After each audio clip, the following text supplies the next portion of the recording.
Hello friends, welcome back to Studykar. मैं हूं आपका दोस्त प्रभाकर। डेली करंट अफेयर्स की सीरीज में आपका बहुत बहुत स्वागत है। आज आपके साथ डिस्कस करेंगे 13 मई 2022 से related most important current affairs. Lecture आप लास्ट तक सुनिएगा। लास्ट में आपसे कुछ क्वेश्चन पूछे जाएंगे तो उनके आंसर आपको कमेंट बॉक्स में जरूर देना है। दोस्तों, अगर आप किसी भी कॉम्पिटेटिव एग्जाम की तैयारी कर रहे हैं तो आप स्टडीकर को फॉलो कर लें और बेल आइकन जरूर दबा लें, जिससे आपको समय पर और सबसे पहले नोटिफिकेशन मिल सकेगा। चलिए फ्रेंड्स, इस लेक्चर की शुरुआत करते हैं और आपको बता दें कि अगर आप इसका पीडीएफ प्राप्त करना चाहते हैं तो पीडीएफ मिलेगा टेलीग्राम चैनल पर, लिंक डिस्क्रिप्शन में है, तो वहां से आप इसका जो पीडीएफ है वो आसानी से डाउनलोड कर सकते हैं। पहला क्वेश्चन है, इंटरनेशनल नर्स डे कब मनाया जाता है? तो इसका आंसर होगा 12 मई को। हर साल 12 मई को इंटरनेशनल नर्स डे यानी अंतरराष्ट्रीय नर्स दिवस मनाया जाता है। दोस्तों, इस दिन फ्लोरेंस नाइटिंगेल का जन्म हुआ था, इसलिए अंतरराष्ट्रीय नर्स दिवस मनाया जाता है। फ्लोरेंस नाइटिंगेल की अगर हम बात करें तो ये इटली की हैं। कहाँ की हैं दोस्तों? इटली की हैं। चलिए कुछ और पॉइंट डिस्कस करते हैं। दोस्तों, इस दिवस को मनाने का जो प्रमुख उद्देश्य है वो नर्सों के द्वारा जो समाज के लिए योगदान दिया जाता है इसको उजागर करना, ठीक है, और इसके महत्व को बताना। अंतरराष्ट्रीय नर्स दिवस 1965 के बाद से अंतरराष्ट्रीय नर्स परिषद के द्वारा मनाया जा रहा है। दोस्तों, अब हम बात करते हैं फ्लोरेंस नाइटिंगेल की, जो कि इटली की थी। कहाँ की थी दोस्तों? इटली की थी, और ये बाद में आकर कहाँ आ गई थी? ब्रिटेन आ गई थी। तो वह एक समाज सुधारक थी और आधुनिक नर्सिंग की संस्थापक मानी जाती हैं।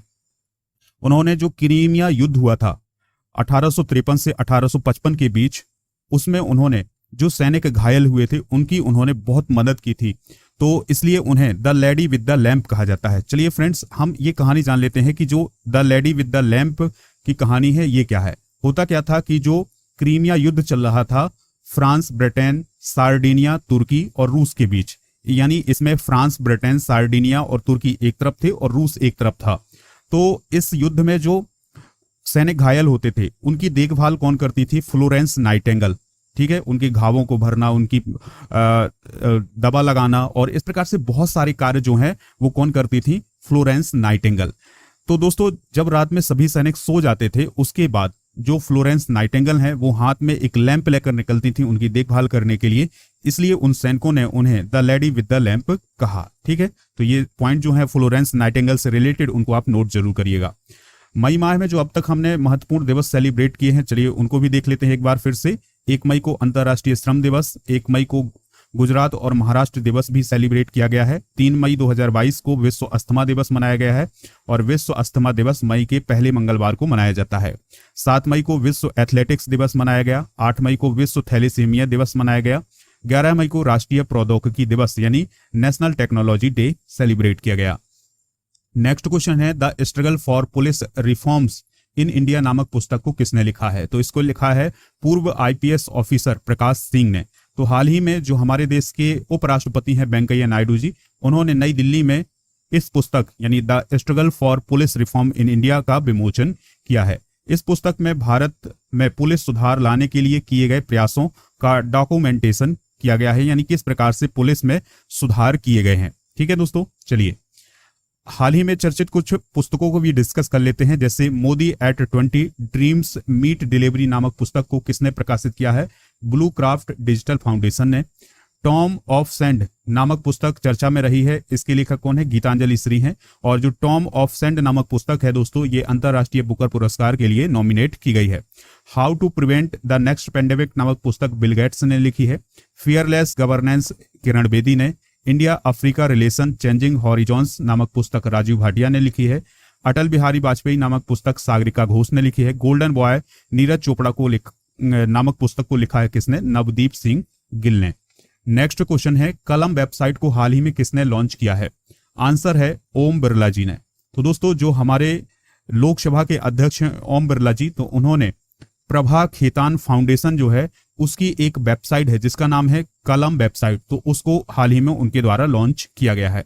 इस वेबसाइट का प्रमुख उद्देश्य है हिंदी लिटरेचर को लोकप्रिय बनाना, यानी हिंदी साहित्य को लोकप्रिय बनाना इस वेबसाइट का प्रमुख उद्देश्य है।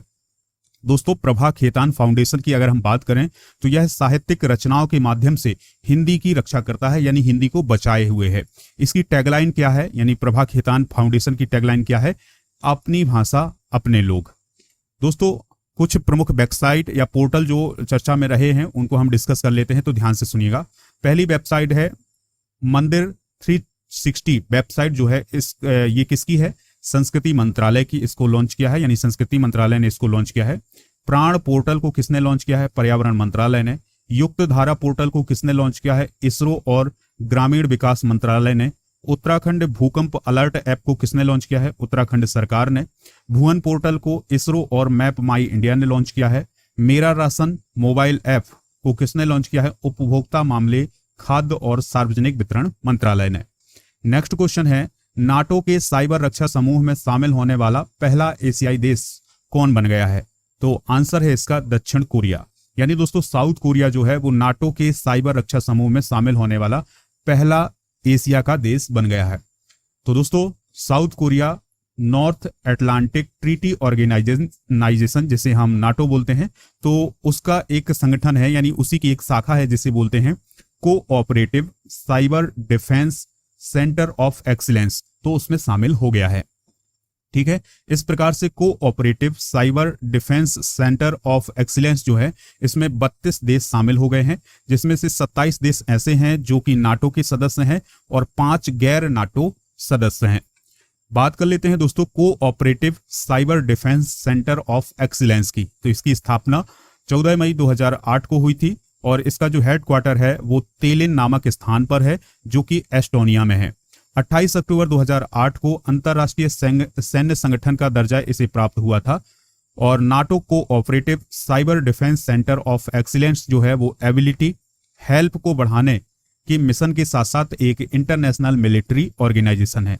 यानी जो cooperative cyber defence centre of excellence है यह एक इंटरनेशनल मिलिट्री ऑर्गेनाइजेशन है। ठीक है दोस्तों, बात करते हैं नाटो की। तो नाटो का जो फुल फॉर्म होता है वो होता है नॉर्थ अटलांटिक ट्रीटी ऑर्गेनाइजेशन, जिसकी स्थापना 1949 में की गई थी।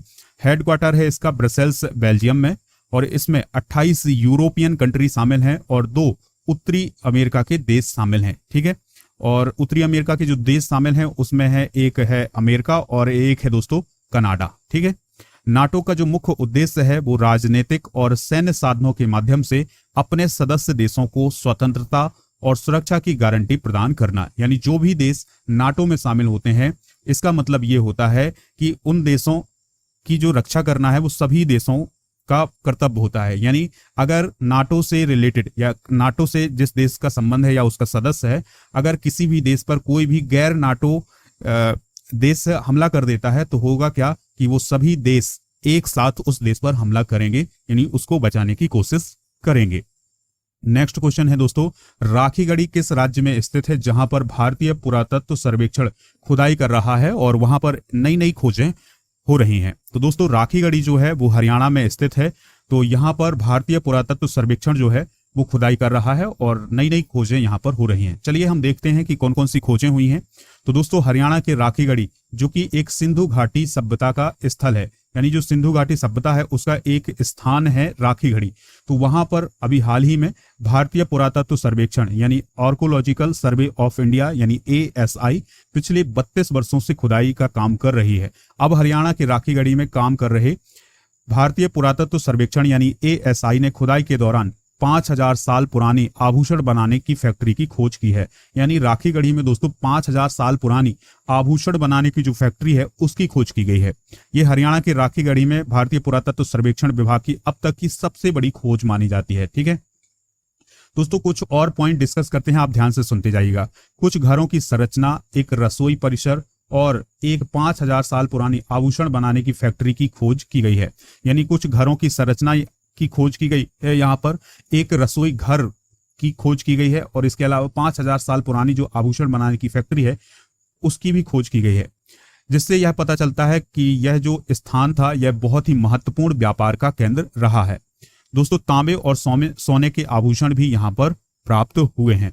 उत्तर प्रदेश का जो सिलोनी नामक स्थान है जहां 2018 में कांस्य युग की ठोस डिस्क पहिया गाड़ियों की मिली थी, उसकी व्याख्या कुछ लोगों ने घोड़ों के द्वारा खींचे गए रथों के रूप में की है। यानी दोस्तों यहाँ पर जो सिलोनी नामक स्थान है उत्तर प्रदेश में, वहां पर क्या हुआ था कि जो ठोस डिस्क कि जो पहिया होते हैं उसमें एक गाड़ी प्राप्त हुई थी, यानी एक रथ जैसी संरचना प्राप्त हुई थी, तो उसका रिलेशन भी इसी राखी गढ़ी से लगाया जाता है।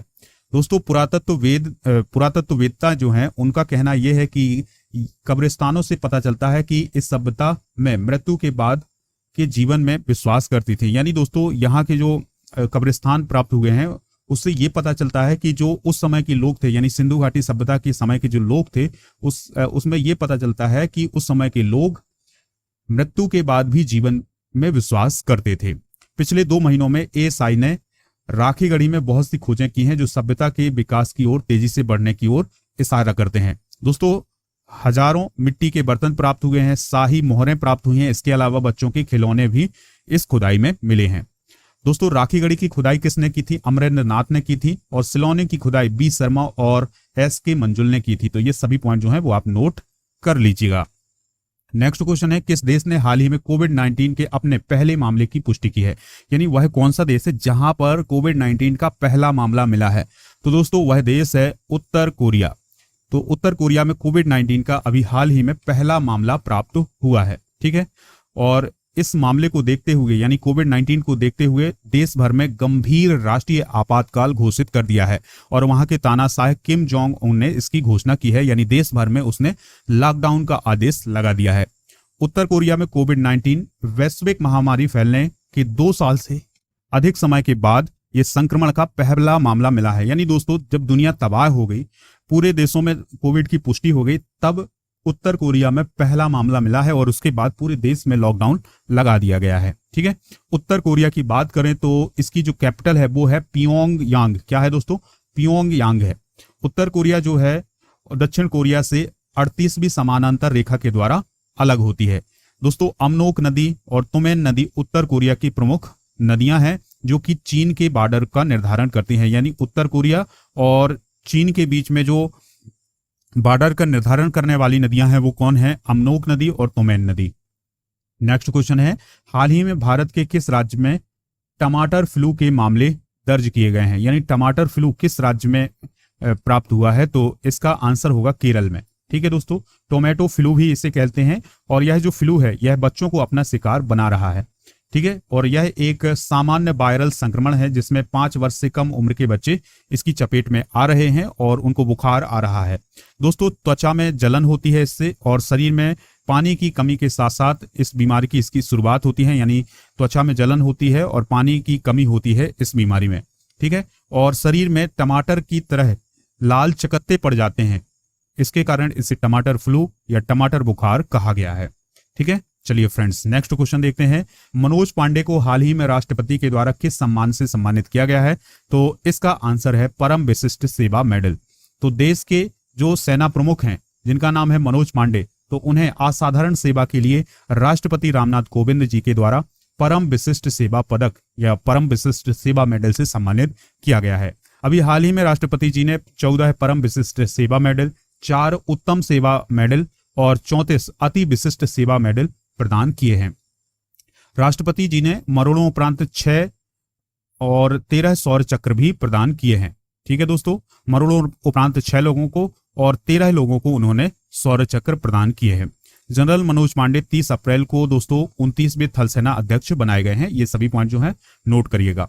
परम विशिष्ट सेवा मेडल जो है भारत के राष्ट्रपति के द्वारा 26 जनवरी 1960 को सशस्त्र बलों के जो सैनिक होते हैं उनके द्वारा जो विशिष्ट कार्य किया जाता है उसको मान्यता देने के लिए परम विशिष्ट सेवा मेडल की शुरुआत की गई थी।